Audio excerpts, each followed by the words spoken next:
पशुपति व्रत की महत्वता दर्शाई। अब पशुपति व्रत को समझ लेना। कई माताएं गलती करती हैं, कई माताएं व्रत को नए नए तरह से करती हैं। कोई कुछ बताता है, कोई कुछ बताता है, कोई कुछ बताता है। उस व्रत को आप समझ लीजिए, पशुपति व्रत। पशुपति व्रत 5 सोमवार का होता है। कितने सोमवार होते हैं अच्छे से समझ लेना। 5 सोमवार का व्रत है। आज अष्टमी का दिन आप लोग अच्छे से समझ लोगे तो आपको फिर कोई ये नहीं होगा कि मैंने व्रत करा और मेरा काम क्यों नहीं हुआ। उसमें अपने को अपनी गलती छांटना है कि गलती कहां हो गई। पशुपति व्रत 5 सोमवार का होता है। बीच में किसी सोमवार पर यदि एकादशी पड़ जाए या कोई तीज पड़ गई या कोई त्योहार पड़ गया, कोई नवरात्रि का व्रत कर रहे हो या कोई त्योहार का व्रत कर रहे हो या कोई तिथि का व्रत कर रहे हो और उस दिन सोमवार पड़ गया, अब आपने विचार करा कि मेरा पशुपति का भी व्रत है और साथ में तीज का भी व्रत है, तो कौन सा व्रत करूं मैं। तो उस समय पर आपको पशुपति व्रत छोड़ देना चाहिए। फिर आप तीज का व्रत कर लो या चतुर्थी का करती हो तो चतुर्थी का करो, छठ का करती हो तो छठ का करो, नवरात्र के व्रत करती हो तो नवरात्र के करो। 5 व्रत पशुपति होते हैं। व्रत करने के लिए जब आप निश्चित करें कि मुझे इस सोमवार से पशुपतिनाथ के व्रत करना है, जीजियों भाइयों ध्यान रखना, उस दिन सुबह स्नान करने के बाद में बड़े प्रेम से पूजन की थाली लगा लो। उसमें चंदन, अबीर, गुलाल, जो भी आप रखना चाहें, रौली, चावल, मूली, जनेऊ, पंचामृत, चाहो तो अलग अलग ले जाओ, चाहो तो एक साथ मिलाकर ले जाओ।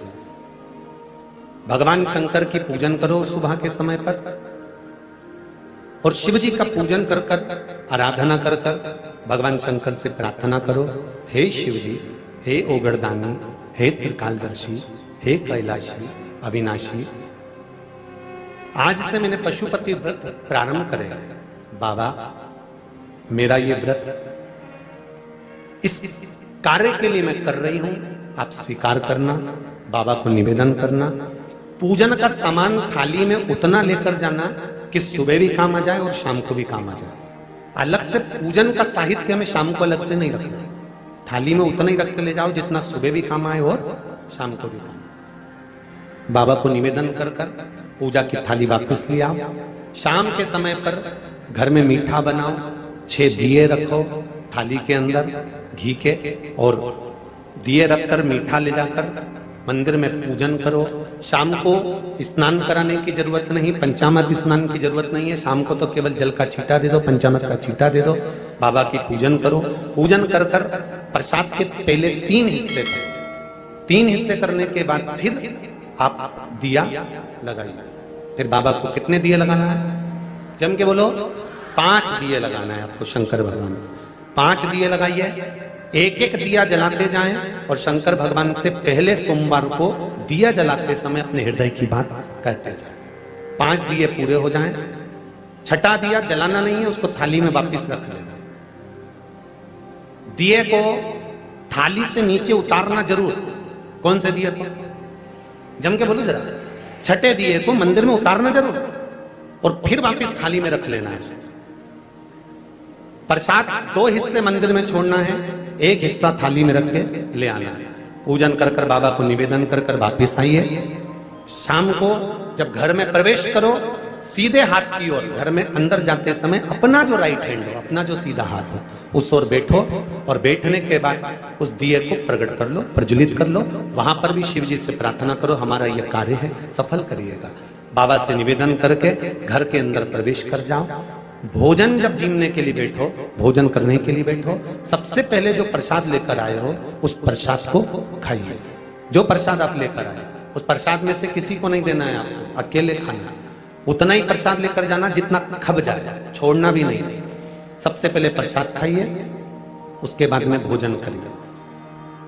इस व्रत में सुबह आप फलहार कर सकते हो, शाम को भोजन कर सकते हो। भोजन में ये जरूरी नहीं है कि मीठा ही खाना है, नमकीन भोजन भी कर सकते हो। बस मीठा कब खाना है? जब प्रसाद का एक हिस्सा लेकर आओ तो वो एक हिस्सा आप खाओ। उसके बाद में जब भोजन करो तो नमक का करो, कोई मना नहीं, मिर्ची का करो, पर उसमें दिखावा ना करो। और भोजन करें। ऐसे 5वां जब सोमवार आ जाए, बीच में अगर कोई सोमवार छूट भी जाए तो व्रत करना, पूजन मत करना। कोई रजो धर्म आ गया, रजस वाला धर्म आ गया, कोई कार्य आ गया तो उसमें पूजन करना, पूजन नहीं करना है, उसमें व्रत जरूर करना। और जब 5वां व्रत रहे,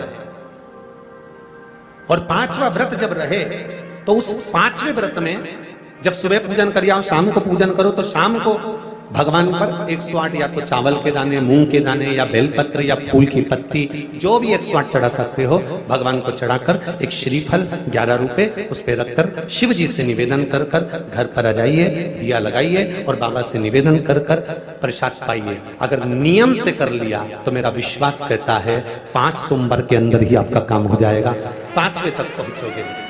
ये शिव कृपा। श्री शिवाय नमस्तुभ्यम, हर हर महादेव, जय महाकाल। मित्रों, आज के इस वीडियो में गुरुजी ने पशुपति व्रत की संपूर्ण विधि बताई। अगर आपने यहाँ तक वीडियो देखा है तो आप अच्छी तरह से समझ गए होंगे कि आपको पशुपति व्रत कैसे करना चाहिए और इसके व्रत के करने से क्या फल आपको मिलता है। पशुपति व्रत बहुत ही चमत्कारी व्रत है। यह व्रत करने से आपकी हर मनोकामना पूरी होती है, चाहे आपकी नौकरी से संबंधित मनोकामना हो, चाहे आपके बच्चों की शादी से संबंधित मनोकामना हो, चाहे आपकी व्यापार से संबंधित मनोकामना हो, चाहे आपकी किसी रोग से संबंधित मनोकामना हो, किसी भी प्रकार की अगर आपकी मनोकामना है तो पशुपति व्रत करने से अवश्य पूरी होती है। पर यह व्रत आपको पूरा नियम से करना होता है। अगर हम एक भी गलती कर देते हैं तो इस व्रत का फल हमें नहीं मिलता। इसलिए जब भी आप पशुपति व्रत करें तो सबसे पहले अच्छी तरह से समझ लें कि आपको कैसे ये व्रत करना है। पशुपति व्रत आपको 5 सोमवार करना होता है। किसी भी सोमवार के दिन आप ये व्रत शुरू कर सकते हैं। जरूरी नहीं है कि आपको यह व्रत लगातार करना है। मान लीजिए आपने पहले और दूसरे 2 सोमवार लगातार कर लिए, तीसरे सोमवार आप किसी कारणवश व्रत नहीं भी कर पाए तो अगला व्रत आप चौथे सोमवार कर सकते हैं। कहने का मतलब यही है कि आपको 5 सोमवार संपूर्ण करने हैं। 5वें सोमवार आपको इस व्रत का उद्यापन कर देना है। उद्यापन भी बहुत ही सरल है, जैसा गुरुजी ने बताया है उसी विधि से अगर आप ये व्रत करते हैं तो आपकी मनोकामना महादेव अवश्य पूरी करते हैं। मैं उम्मीद करता हूँ कि आपको वीडियो अच्छा लगा होगा।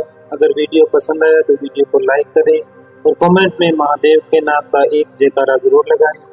अगर आप वीडियो पहली बार देख रहे हैं तो चैनल को सब्सक्राइब करके बेल आइकन को जरूर प्रेस करें, ताकि जब भी मैं अगला वीडियो लेकर आऊं तो सबसे पहले नोटिफिकेशन आप तक पहुंच सके।